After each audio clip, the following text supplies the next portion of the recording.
ಭಾರತದ 40% ಜವಳಿ ಉದ್ಯಮ ಅಮೆರಿಕದ ಮೇಲೆ ಅವಲಂಬಿತವಾಗಿತ್ತು.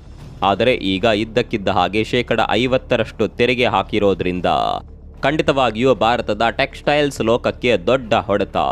ಭಾರತದ ಉದ್ಯಮಗಳ ಮೇಲೆ ಪರಿಣಾಮ ಬೀರಬೇಕು, ಭಾರತ ನಷ್ಟ ಅನುಭವಿಸಬೇಕು ಅನ್ನುವ ಕಾರಣಕ್ಕಾಗಿಯೇ ಟ್ರಂಪ್ ತೆರಿಗೆ ಹಾಕಿದ್ದು.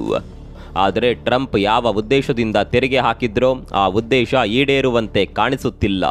ಕಾರಣ ಭಾರತ ತನ್ನ ಜವಳಿ ಉದ್ಯಮವನ್ನು ಅಮೆರಿಕಾದಿಂದ ಬೇರೆ ಕಡೆ ಶಿಫ್ಟ್ ಮಾಡ್ತಾ ಇದೆ. ಬದುಕಬೇಕು ಅಂದರೆ ಬೇರೆ ದಾರಿ ಹುಡುಕ್ಲೇಬೇಕು. ಒಬ್ಬರನ್ನೇ ನಂಬಿಕೊಂಡು ಜೀವನ ನಡೆಸಿದ್ರೆ ಆಗೋದಿಲ್ಲ. ಇದು ಭಾರತಕ್ಕೆ ಚೆನ್ನಾಗಿಯೇ ಗೊತ್ತಿದೆ. ಆದರೆ ಟ್ರಂಪ್ ಮಾತ್ರ ನಾವಿಲ್ಲದೇ ಇದ್ರೆ ಭಾರತದ ಆರ್ಥಿಕತೆ ಪಾತಾಳಕ್ಕೆ ಕುಸಿಯುತ್ತೆ ಅಂತ ಅಂದುಕೊಂಡಿದ್ರು. ಆದರೆ ಭಾರತ ಮಾತ್ರ ಬುದ್ಧಿವಂತ ನಡೆಯನ್ನ ಪ್ರದರ್ಶನ ಮಾಡಿದೆ.